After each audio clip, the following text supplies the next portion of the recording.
पाकिस्तान के इतिहास के बारे में हम सब जानते हैं। हम जानते हैं कि पाकिस्तान के किसी पीएम यानी यहाँ की किसी सिविलियन गवर्नमेंट ने जब जब अपने आप को मजबूत दिखाने की कोशिश की है, तब तब वहां की आर्मी ने उसका तख्ता पलट किया है और मार्शल लॉ घोषित किया है। कई बार ऐसा हुआ। आज से करीब 21 साल पहले अक्टूबर महीने 1999 में भी कुछ ऐसा ही हुआ था, जब परवेज मुशर्रफ ने, आर्मी चीफ परवेज मुशर्रफ ने तत्कालीन नवाज शरीफ सरकार का तख्ता पलट किया और मार्शल लॉ घोषित किया। उस वक्त हालांकि नवाज शरीफ एटमी धमाके करने के बाद बेहद मजबूत स्थिति में दिखाई दे रहे थे, लेकिन पीएम मजबूत हो पाकिस्तान में ऐसा कैसे चलेगा। आज से ठीक 21 साल पहले फिर से पाकिस्तान के प्रधानमंत्री इमरान खान अपने आप को मजबूत और पावरफुल दिखाने की कोशिश में है। क्या फिर से पाकिस्तान में इतिहास दोहराया जाएगा? बहरहाल कुछ उसी मुहाने पर पाकिस्तान इस वक्त खड़ा दिखाई देता है, या फिर कुछ ऐसा होगा कि पहली बार पाकिस्तान का आर्मी चीफ जनरल बाजवा एक पीएम के सामने झुक जाएगा। अब देखना दिलचस्प होगा, क्योंकि दो बड़ी ऐसी खबर है, दो बड़ी ऐसी घटनाएं पिछले 4-5 दिनों में हुई हैं, डेवलपमेंट में है, जिनको देखकर लगता है कि आर्मी चीफ की लगता है कोई सुनता नहीं है पाकिस्तान में। पहली खबर यह है कि पाकिस्तान के प्रधानमंत्री इमरान खान और पाकिस्तान के आर्मी चीफ जनरल बाजवा के बीच DGISI के पद को लेकर, उसके मनोनयन को लेकर आपस में 36 का आंकड़ा बना हुआ है। दरअसल 6 अक्टूबर को अचानक एक घोषणा पाकिस्तान आर्मी करती है अपने ISPR के जरिए, एक प्रेस रिलीज जारी करके, कि पाकिस्तान के मौजूदा DGISI फैज हमीद को हटाकर वो पेशावर कोर का कमांडर घोषित करती है और नदीम अहमद अंजुम उनको DGISI बनाया जाता है। बहरहाल ये घोषणा होती है और नए DGISI को लेकर पाकिस्तान में खबरें चलने लगती हैं, लेकिन शाम तक ये स्पष्ट हो जाता है कि दरअसल प्राइम मिनिस्टर ऑफिस से इसका नोटिफिकेशन आना है, जो कि नहीं आया। धीरे धीरे पता चलता है कि दरअसल प्राइम मिनिस्टर इमरान खान नाराज हैं कि उनसे इन नियुक्ति के बारे में DGISI किसको बनाया जाए और मौजूदा DGISI को कहां भेजा जाए, इसको लेकर ना पूछा गया और ना ही उनको भनक तक लगने दी गई। लिहाजा इमरान खान नाराज हैं और उन्होंने मना कर दिया कि वो नोटिफिकेशन जारी नहीं करेंगे। बहरहाल वो दिन है और आज का दिन, 10 दिन बीत चुके हैं, PMO ऑफिस ने नोटिफिकेशन जारी नहीं किया।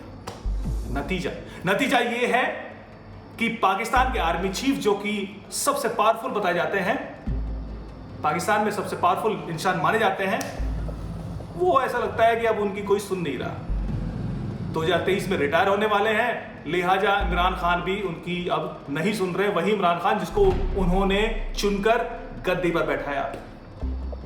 यानी बहुत बुरी हालात में बाजवा इस वक्त दिखाई देते हैं। खबर ये आती है कि पिछले एक हफ्ते में 2 बार 3-3 घंटों की मीटिंग जनरल बाजवा और पीएम इमरान खान के बीच हो चुकी है, इस बात को लेकर कि नया DGISI कौन होगा। दरअसल समझने की कोशिश करते हैं कि हुआ क्या।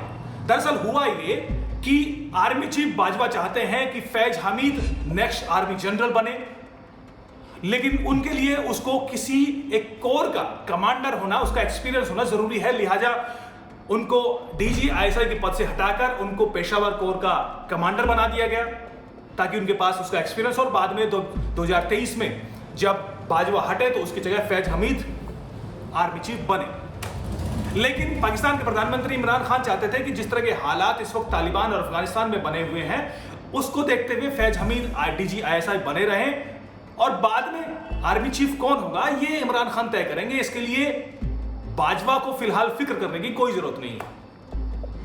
लेकिन बाजवा सुनते नहीं है और DGISPR के जरिए एक प्रेस रिलीज जारी करके घोषणा कर देते हैं और इमरान खान को भनक नहीं लगने देते। लेकिन इस बार इमरान खान भी अड़ जाते हैं। वो कहते हैं कि भाई, किसी भी आर्मी चीफ, किसी भी DGISI की जो नियुक्ति है, ये प्रेरोगेटिव है PMO ऑफिस का। वहीं से नोटिफिकेशन जारी होता है और तय नियमों के मुताबिक आर्मी चीफ कुछ गिने चुने नामों को, 3 से 5 नामों को PMO ऑफिस भेजेंगे, PM उसको देखेंगे और उन्हीं नाम में से एक चुनकर उसका नोटिफिकेशन PMO ऑफिस जारी करेगा। आर्मी चीफ को यह हक नहीं है, कम से कम कागजी कानूनों के मुताबिक। और इस बार इन्हीं कागजी कानूनों को पीएम इमरान खान ने ज्यादा सीरियसली ले लिया और उन्होंने बाजवा के खिलाफ बगावत कर दी। और अब तक नोटिफिकेशन जारी नहीं हुआ। पाकिस्तान के जो इंफॉर्मेशन मिनिस्टर है फवाद चौधरी, उन्होंने 3 से 4 बार प्रेस कॉन्फ्रेंस की है और प्रेस कॉन्फ्रेंस में उनके चेहरे पर 12 तो बजे हैं, लेकिन उन्होंने बार बार इस बात की ओर इशारा किया है कि जो ड्यू प्रोसेस है, जो कानूनन प्रक्रिया है, उसी के तहत DGISI की नियुक्ति होगी। है ना एम्बैरेसमेंट वाली सिचुएशन। अब सिचुएशन ये है कि बाजवा घोषणा कर चुके हैं कि नदीम अहमद अंजुम DGISI होंगे और पाकिस्तान के प्रधानमंत्री चाहते हैं कि वो नहीं होंगे। लिहाजा दोनों ही पक्ष धीरे धीरे पिछले 10 दिनों से अपने अपने पक्ष की खबरें प्लांट पाकिस्तान के मीडिया में करा रहे हैं। एक कहता है कि जो पीएम चाहेंगे वो होगा और दूसरा कहता है कि जो DGISI की 6 अक्टूबर की प्रेस रिलीज है उसी की अकॉर्डेंस में उसी लाइन पे घोषणा की जाएगी, लेकिन नोटिफिकेशन पीएमओ जारी करेगा, ये बात तय है। लेकिन अब तक नोटिफिकेशन जारी नहीं हुआ है, यानी अब तक तय नहीं हुआ कि DGISI कौन होगा। ये सिचुएशन बनी है पाकिस्तान की इस वक्त। अब पाकिस्तान का इतिहास बताता है कि अगर कोई प्रधानमंत्री अपने आप को ज्यादा तुर्रम-खां समझने की कोशिश करता है कि तो उसके साथ क्या हुआ है हम सब जानते हैं, तो क्या इमरान खान के साथ ऐसा होगा? मैं कहता हूं कि नहीं, इसलिए क्योंकि पाकिस्तान के प्रधानमंत्री जानते हैं कि पाकिस्तान अब ऐसी दलदल में फंसा है जहां पर उसकी इकोनॉमी सबसे बदतरीन हालत में है, जहां पर पाकिस्तान के इंटरनेशनल रिलेशंस एक ऐसे बुरे दौर में है कि उसका कोई साथ देने वाला नहीं है। पाकिस्तान के बगल में अफगानिस्तान में तालिबान ने कब्जा किया है और तालिबान उसकी सुन नहीं रहे हैं, जबकि पूरी दुनिया को लगता है कि तालिबान पर पाकिस्तान का कब्जा है। पाकिस्तान में महंगाई 7वें आसमान पर है। पाकिस्तान पर FATF ने उसको ग्रे लिस्ट में रखा हुआ है, कब उसको ब्लैक लिस्ट में डाल दे ये तलवार रखी हुई है। ऐसी हालत में जो तमाम नाकामयाबियां हैं, इनका सहरा बांधने के लिए पाकिस्तान आर्मी को एक मुखौटा चाहिए, एक पीएम चाहिए, ताकि जो बुरे हालात पाकिस्तान में है इसका जिम्मा किसी एक के सर एक के मत्थे मढ़ दिया जाए। और ये पिछले 4-5 सालों में पिछले 2018 के बाद इमरान खान के मत्थे मढ़ दिया जाता रहा है। तो पाकिस्तान के प्रधानमंत्री को यह पता है कि जब तक पाकिस्तान इस दलदल में फंसा है तब तक उनकी कुर्सी बची हुई है। ऐसे में क्या पाकिस्तान के आर्मी चीफ कमजोर साबित होंगे? क्या पाकिस्तान के आर्मी चीफ मुखौटा बचाए रखने के लिए अपनी अथॉरिटी को अंडरमाइन करेंगे? बहरहाल ये दिलचस्प होगा, क्योंकि अब तक पिछले 10 दिनों में ऐसा होता रहा है। पाकिस्तान के प्रधानमंत्री आंख दिखा रहे हैं पाकिस्तान के आर्मी चीफ को। 2023 में वो रिटायर होंगे। ऐसे में क्या बाजवा रिस्क लेंगे? क्या वो हिम्मत दिखा पाएंगे? ये भी देखना दिलचस्प होगा। बहरहाल एक दूसरी बड़ी खबर है तालिबान से रिलेटेड। हमको लगता है कि तालिबान पाकिस्तान की ISI की उंगलियों पर नाच रहा है, लेकिन पिछले 24 घंटों में तालिबान ने पाकिस्तान को आईना दिखाना शुरू कर दिया है। दरअसल खबर यह है कि पाकिस्तान की जो सरकारी एयरलाइंस है PIA, उसने काबुल से अपने ऑपरेशन को बंद कर दिया है। उनका कहना है कि वो काबुल से ना उड़ानें भरेंगे और ना वहां पर उड़ानें लेकर जाएंगे, वहां से उनकी सर्विसेज अब नहीं होगी। ये हुआ क्यों? दरअसल ये हुआ इसलिए क्योंकि तालिबान ने PIA को धमकी दी थी, चेतावनी दी थी कि उन्हें अपने किराए में जबरदस्त कमी करनी होगी। यहां पर ध्यान रखने वाली बात यह है कि PIA एकमात्र ऐसी इंटरनेशनल एयरलाइंस थी जो कि काबुल से उड़ानें भर रही थी, वहां से सर्विस दे रही थी। और जब एक उड़ान है तो PIA इसका फायदा भी उठा रही थी। PIA जहां $250 का एक टिकट होता था, उसको $2,500-3,000 में उस टिकट को बेच रही थी, उससे मुनाफा कमा रही थी। लेकिन तालिबान कहां किसी की सुनने वाले हैं। उन्होंने धमकी दी कि भाई जल्द से जल्द किराए में कमी करें और वरना अपना बोरिया बिस्तर समेटो और निकल लो।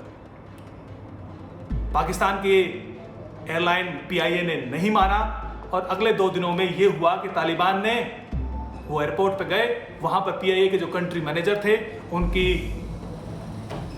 उनके सर पर राइफल रखी और कहा कि करो या भागो। तो कुछ ही घंटों में PIA ने एक ऑफिशियल स्टेटमेंट जारी किया। उन्होंने कहा कि वो अपने ऑपरेशन को बंद करते हैं, PIA के ऑपरेशन को बंद करते हैं, पाकिस्तान की सरकारी एयरलाइन। अब आप समझिए, अगर तालिबान पाकिस्तान की इतनी सुनते तो क्या ये होता। दरअसल खबर ये है कि तालिबान ने अफगानिस्तान में कब्जा करने के लिए पाकिस्तान की मदद तो ली है, लेकिन वो हर एक बात पाकिस्तान की सुनेगा, इसका इशारा भी वो देना चाहता था। और उन्होंने चुना PIA एयरलाइन सर्विसेज को, मुद्दा बनाया सस्ते टिकट और महंगे टिकट को, और मुद्दा कामयाब भी रहा। और उन्होंने अपना मैसेज पाकिस्तान को दे भी दिया। मैसेज ये कि अब तक के लिए धन्यवाद, आगे का रास्ता हम खुद तय करेंगे, अब आप घर जाइए, अपना बोरिया बिस्तर समेटिए और निकल लीजिए। PIA ने तो ऐसा कर लिया है, अब बाकी बचे जो ISI के एजेंट्स हैं, देखते हैं वो कब अपना बोरिया बिस्तर समेटते हैं और निकल लेते हैं। अब ये एक ऐसी खबर है जो कि अगेन पाकिस्तान आर्मी चीफ के लिए गड़बड़, यानी उसकी कुर्सी के लिए यहां पर खतरनाक साबित होती तो दिखाई देती है।